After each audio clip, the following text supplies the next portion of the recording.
Hello दोस्तों आज की इस वीडियो में ना हम टोटली बात करने वाले हैं कंपटीशन के ऊपर।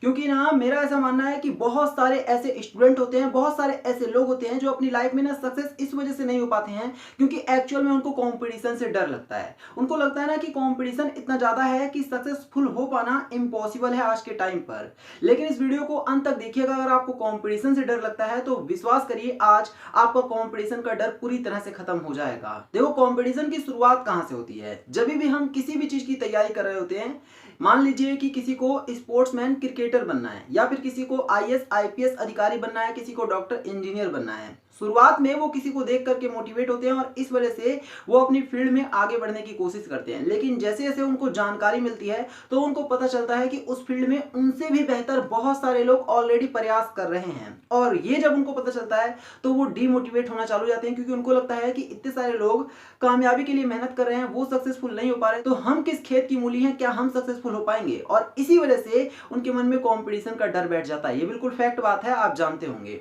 अब इसके बाद एक बात मैं आपको बता रहा हूं, देखो, कंपटीशन ना एक्चुअल में उतना होता नहीं है जितना कि हम अपने दिमाग में बैठा लेते हैं और हम डर जाते हैं।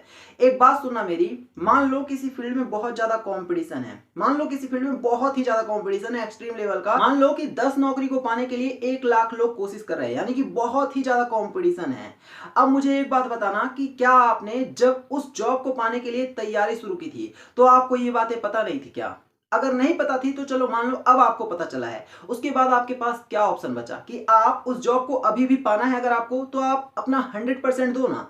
अगर आप अपना 100% दे रहे हो तो उससे क्या फर्क पड़ता है कि कंपटीशन है या फिर नहीं है? हो सकता है ना कि आप इतनी मेहनत कर दो कि बाकी के 1 लाख लोग भी उतनी मेहनत ना कर पाए। अब अगर आपने अपना 100% दे दिया उस जॉब को पाने के लिए तो फिर कंपटीशन की क्या ही वैल्यू रह गई? कंपटीशन कितना भी हो उससे फर्क ही नहीं पड़ता, क्योंकि आपने तो अपना 100% दे दिया, उससे ज्यादा आप कुछ कर ही नहीं सकते थे। और उसके बाद आपको जॉब मिलती है या फिर नहीं मिलती है वो आपके हाथ में नहीं है, लेकिन आपके हाथ में सिर्फ आपका 100% है और वो आप देंगे तो आपको कंपटीशन से डरना नहीं है। यानी कि इस सिचुएशन में कंपटीशन कितना भी हो मैटर नहीं करता अगर आप अपना 100% दे रहे हैं तो। दूसरी सिचुएशन, मान लीजिए कंपटीशन वैसा ही बहुत ज्यादा है और आप मेहनत ही नहीं कर रहे हैं, तो क्या कंपटीशन मैटर करता है? सच बताना, क्या कंपटीशन मैटर कर रहा है कि आप किसी जॉब को पाने के लिए बस नाम मात्र का प्रयास कर रहे हैं, तो वहां पे भी कंपटीशन है या नहीं, उससे क्या फर्क पड़ रहा है? यानी कि आप अपना 100% दे रहे हैं तो भी कंपटीशन से फर्क नहीं पड़ रहा, आप अपना 100% नहीं दे रहे हैं तो भी कंपटीशन से फर्क नहीं पड़ रहा। तो कंपटीशन क्या हुआ कि सिर्फ हवा हवा की एक चीज हो गई, यानी कि कंपटीशन है नहीं, बस आपने अपने दिमाग में बैठा लिया है। अगर आप मेहनत कर रहे हैं तो कंपटीशन से क्या ही फर्क पड़ता है, अगर आप मेहनत नहीं कर रहे हैं तो भी कंपटीशन से क्या ही फर्क पड़ता है। सच्ची बात है ना ये।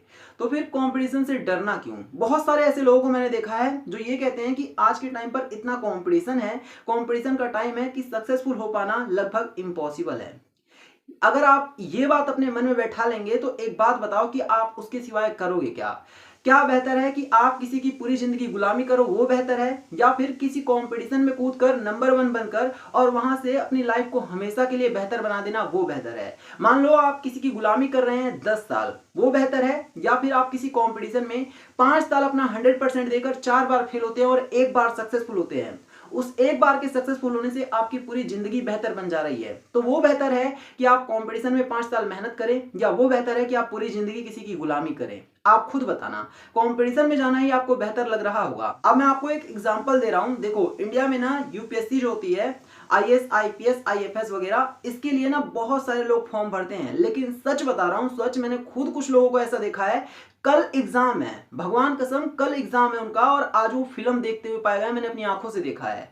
कल एग्जाम है, आज फिल्म देख रहे हैं। किस एग्जाम की? कोई छोटी मोटे 10वीं 12वीं एग्जाम की बात नहीं है, आईएएस ऑफिसर बनने का कोई सपना देख रहा है, सपना देख रहा है। और वो क्या कर रहा है कि कल उसका एग्जाम है, वो आज फिल्म देख रहा है। और क्यों? क्योंकि आज एक फिल्म रिलीज हुई है बहुत अच्छी, इस वजह से।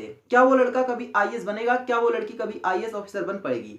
तो कंपटीशन से उसको कोई फर्क नहीं पड़ा, वहां पर फर्क पड़ा उसकी खुद की गलती से, क्योंकि कल उसका एग्जाम है और वो फिल्म देख रहा है। 2.5 घंटे की फिल्म होती है, 2 घंटे की फिल्म होती है, आप खुद सोचिए 2 घंटे आपके टोटली वेस्ट जा रहे हैं। उस फिल्म का उस एग्जाम से कोई लेना देना नहीं है। लेकिन फिर बाद में वही लोग क्या बोलेंगे जब फेल हो जाएंगे, तो कि कंपटीशन इतना ज्यादा है कि लोग सक्सेसफुल हो ही नहीं पाते।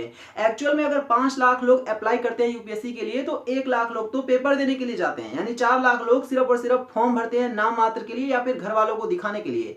उस 1 लाख में से मुश्किल से 50,000 लोग ऐसे होंगे जो एक्चुअल में पढ़ करके गए होंगे। 50,000 भी मैं ज्यादा बता रहा हूं, उतने भी नहीं होंगे। और उस 50,000 में से कितने सिलेक्ट होते हैं? 30,000 के आसपास सिलेक्ट होते हैं प्रीलिम्स के लिए, और उसके बाद आगे जा करके जो मेंस होता है वहां पर और भी ज्यादा वो नंबर कम हो जाते हैं, और धीरे धीरे करके वो कम होते जाते हैं, और एक्चुअल में वही लोग बचते हैं जिन्होंने सच में तैयारी की होती है। यानी कंपटीशन आपका ना मुश्किल से 15 से 20,000 लोगों से होगा जो अच्छे से पढ़ रहे होंगे। बाकी के सब नल्ले लोग हैं जो सिर्फ किसी को दिखाने के लिए पढ़ाई की तैयारी कर रहे हैं। अब मैं आपको एक चीज और बताता हूं कि ना कैसे कंपटीशन से हमको डरना नहीं है, और धीरे धीरे करके ना अगर हम किसी फील्ड में बस टिके भर रहते हैं तो भी कंपटीशन अपने आप खत्म हो जाता है। ये मैं एक्सपीरियंस से बता रहा हूं। मान लो कि ना इंडिया में देखो क्रिकेट का बहुत ज्यादा क्रेज है, और बहुत सारे ऐसे लोग हैं जो क्रिकेटर बनने का सपना देखते हैं, बहुत से ऐसे बच्चे हैं।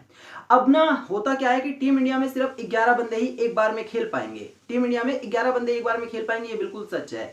तो बहुत सारे बच्चे हैं इंडिया में। मान लो अगर हमारे देश की आबादी 140 करोड़ है ना, तो उसमें से 1 करोड़ बच्चे ऐसे होंगे जो आज के टाइम पर ये सपना देख रहे होंगे कि वो किसी दिन टीम इंडिया की प्लेइंग 11 में हिस्सा बनेंगे, और इसके लिए वो क्या करते हैं, कोई एकेडमी ज्वाइन करते हैं, वहां पर प्रैक्टिस शुरू कर देते हैं, है ना। ये बिल्कुल सच्ची बात है। और जब वो एकेडमी में जाते हैं तो उनको पता चलता है कि एक एकेडमी में सिर्फ 500, 600 या 1000 तक बच्चे प्रैक्टिस करते हैं रोज। तो अपने मन में एक कैलकुलेशन करते हैं कि इंडिया में और कितनी एकेडमी होगी जहां पर ऐसे ही बच्चे प्रैक्टिस करते होंगे। यहां पर उनको थोड़ा सा डर लगा, लेकिन जब वो प्रैक्टिस करते हैं और अपने से बेहतर किसी को खेलता हुआ देखते हैं तो उनका डर और भी ज्यादा बढ़ जाता है कि ये हमसे बेहतर खेल रहा है, तो इंडिया में ऐसे बहुत सारे लोग होंगे जो हमसे कहीं ज्यादा बेहतर खेल रहे होंगे, तो क्या हम बन पाएंगे? और इस वजह से वो लोग छोड़ देते हैं। ये सच्ची बात बता रहा हूं, इस वजह से वो लोग छोड़ देते हैं, क्योंकि उनको लगता है कि सिर्फ 11 लोगों में आ पाना इम्पॉसिबल है। अब यहां पर एक बात मैं आपको बता रहा हूं, महेंद्र सिंह धोनी को आप जानते होंगे। सोचो अगर धोनी डर गया होता तो क्या इंडिया का महान कप्तान हमें मिला होता? सोचो अगर धोनी ने सोचा होता कि कंपटीशन बहुत ज्यादा है तो क्या हम धोनी को इंडिया के लिए वर्ल्ड कप जिताता हुआ देख पाते? कभी भी नहीं। देखो ना, एक्चुअल में महेंद्र सिंह धोनी को एक बात समझ में आई होगी कि कंपटीशन उसका खुद से है, पूरी की दुनिया से नहीं है। क्योंकि जो डर हमें अभी आज कंपटीशन से लग रहा है ना, वही सामने वालों को भी लग रहा है, वो भी इंसान है। हो सकता है कि जब हम किसी चीज को छोड़ने की सोच रहे हैं उसी टाइम पर इंडिया के करोड़ों लोग उसी चीज को छोड़ने की सोच रहे हो। अब देखो, आपके कॉम्पिटिटर से भी आप पर फर्क पड़ता है। जब करोड़ों लोगों ने किसी चीज को छोड़ दिया, हो सकता है आप अकेले बच जाएं सिर्फ और सिर्फ आप अपनी थोड़ी हिम्मत की वजह से। और जब लोगों ने छोड़ दिया तो आपके पास एक अपॉर्चुनिटी है कि अब आप थोड़ा भी बेहतर खेलते हैं तो आप बहुत आगे जाएंगे। यही एक कंपटीशन की सच्चाई है कि ना कंपटीशन से सिर्फ आप अकेले नहीं डर रहे हैं, और भी बहुत सारे लोग डर रहे हैं। इसलिए ना कई बार ऐसा होता है कि आप बस किसी चीज में टिके भी रहो ना, और आपका कंपटीटर बुरा कर रहा है, आपका कंपटीटर आपसे खराब कर रहा है कुछ भी, चाहे वो कितना भी बेहतर हो, लेकिन उसने एक दिन कोई गलती की ना तो उसका आपको फायदा मिलता है। ये बिजनेस में भी अप्लाई होता है, ये स्पोर्ट्स में भी अप्लाई होता है, ये म्यूजिक इंडस्ट्री, ये यूपीएससी के एग्जाम में अप्लाई होता है। हर जगह पर ये चीज अप्लाई होती है कि आपका कॉम्पिटिटर गलती कर रहा है, आपका कॉम्पिटिटर अगर क्विट कर रहा है तो उसका फायदा आपको मिलेगा, और ये होता है। इसलिए ना कई बार आपका सिर्फ टिके रहना भी बेहतर होता है। धोनी भी 3 बार फेल हुआ था, लेकिन उसने हार नहीं मानी, वो टिका हुआ था, और इस वजह से उसने क्या किया आपने देखा।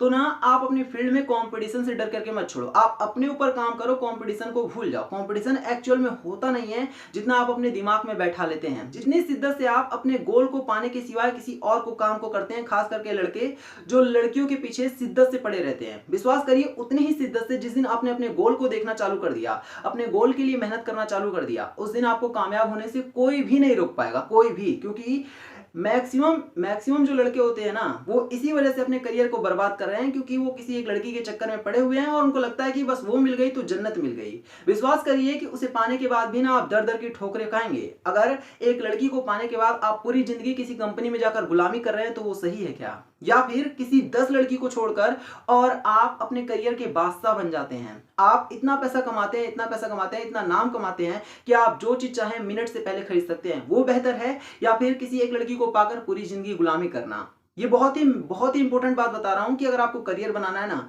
तो सिर्फ गोल पर फोकस करो और अपना 100% दो। कंपटीशन कुछ नहीं है और आप कामयाब हो जाएंगे। देखो, ये तो बात हो गई वैसी कि आपको कंपटीशन से डरना नहीं है। अब मैं आपको कंपटीशन के कुछ फायदे बताता हूं जो एक्चुअल में ही बहुत ज्यादा आपके लिए बेनिफिशियल हो सकते हैं। देखो, अगर कंपटीशन नहीं होता तो आप खुद बताइए क्या आप मेहनत करते? एक क्लास में अगर 30 बच्चे पढ़ रहे हैं तो उसमें से कोई फर्स्ट आता है तो उसकी वैल्यू होती है, क्योंकि 30 में से वो नंबर 1 पर है। अब सोचो कि एक क्लास में एक ही बच्चा है या 2 बच्चे हैं, उसमें से कोई फर्स्ट आएगा तो क्या उसकी इज्जत होगी? क्यों होगी? क्योंकि 2 ही बच्चे हैं, उसमें से कोई ना कोई तो फर्स्ट आएगा ही, तो इज्जत किस बात की? जब आप किसी बहुत ज्यादा भीड़ में से उठ करके सामने निकल कर आ रहे हैं तो ही आपकी वैल्यू है। यानी कि आपने बहुत, जितना बड़ा कॉम्पिटिशन होगा ना उतनी ही ज्यादा आपको इज्जत मिलेगी जब आप उस कॉम्पिटिशन को बीट कर देंगे। तो ये आप समझ रहे हैं, ये बहुत ही बड़ा एक कॉम्पिटिशन का फायदा है, अगर कंपटीशन ना हो तो आपकी इज्जत ही नहीं है सक्सेसफुल होने में भी। तो कंपटीशन का पहली बात ये बहुत बड़ा फायदा है। दूसरी बात कि अगर कंपटीशन नहीं होगा तो आप दिल पर हाथ रख करके बताओ, क्या आप अपना 100% दोगे? क्यों ही दोगे? आपको डर ही नहीं है कि सामने आपके कोई है ही नहीं, तो आप जैसे भी करना होगा, मन करेगा तो करेंगे, नहीं मन करेगा तो नहीं करेंगे। जब आपका मन करेगा तब आप करेंगे, जब आपका मन नहीं करेगा तो आप नहीं करेंगे। लेकिन अगर आपके पास कंपटीशन है तो आपका कॉम्पिटिटर अगर मेहनत कर रहा है तो विश्वास करिए आप खुद को रोक नहीं पाएंगे। अगर आपका कॉम्पिटिटर रात के 2 बजे उठ करके पढ़ने की हिम्मत रखता है, रात के 2 बजे उठकर नेट में प्रैक्टिस करने की हिम्मत रखता है, तो विश्वास करिए 12 बजे तक तो आप भी जरूर करेंगे ही करेंगे उसे देखकर, क्योंकि आपको डर लगेगा कि कहीं आप पीछे ना रह जाएं। ये भी एक कंपटीशन का बहुत बड़ा फायदा है। एक और बात कि ना कंपटीशन आपके विश्वास को बहुत ज्यादा बढ़ाता है। कैसे? देखो, अगर 10 बच्चे हैं, किसी भी काम को वो कर रहे हैं, उन 10 में भी अगर आपने बेहतर किया ना तो आपको लगेगा कि आप इन सबसे बेहतर हैं, और फिर आप अपने काम में और भी अच्छे से लग जाएंगे, ताकि आप अगर 10 को हरा सकते हैं तो आप 100 को भी हराएं। तो कहने का मतलब ये ना कि कंपटीशन जो है वो आपके विश्वास को भी बढ़ाता है। ये कंपटीशन के कुछ फायदे हैं जिन्हें इग्नोर किया ही नहीं जा सकता। अगर कंपटीशन ना हो तो हमारी वैल्यू ही नहीं है। तो कंपटीशन के बहुत सारे फायदे भी हैं, इसलिए ना कंपटीशन से डरो मत, बल्कि आप खुद पर काम करो। कंपटीशन से बचने का और कंपटीशन से हारने का एक ही तरीका है। पहली बात, अगर कंपटीशन से आपको जीतना है तो आप अपना 100% दो, भूल जाओ कि कौन अपनी फील्ड में कैसा है, भूल जाओ आप। और एक और चीज कि आप बस टिके रहो, टिके रहो और टिके रहो। आप अपनी कोशिश कर सकते हो, कोशिश करते रहो, लेकिन अगर आपने क्विट किया तो वैसे ही आप हार गए। और दूसरी बात कि आप टिके भी हुए हैं और मेहनत नहीं कर रहे हैं तो भी आप हार गए। यानी कि कंपटीशन से जीतने का बस एक ही फॉर्मूला है कि आप टिके रहो, और दूसरी बात आप अपना 100% देते रहो। विश्वास करिए आप जीत जाएंगे, क्योंकि जिस टाइम पर आप कंपटीशन से डर रहे हैं उसी टाइम पर करोड़ों ऐसे लोग हैं जो कंपटीशन से डर रहे हैं, और आपको उसका भी फायदा मिलेगा। बस आप टिके रहिए और अपनी फील्ड में मेहनत करते रहिए। तो उम्मीद है ना कि आपको कंपटीशन से आज के बाद डर नहीं लगेगा। आप समझ गए होंगे कि कंपटीशन सिर्फ आपके दिमाग में बैठाई हुई एक हवा है और कुछ नहीं है। अगर आप अपना 100% दे रहे हैं तो कंपटीशन से कोई फर्क नहीं पड़ता।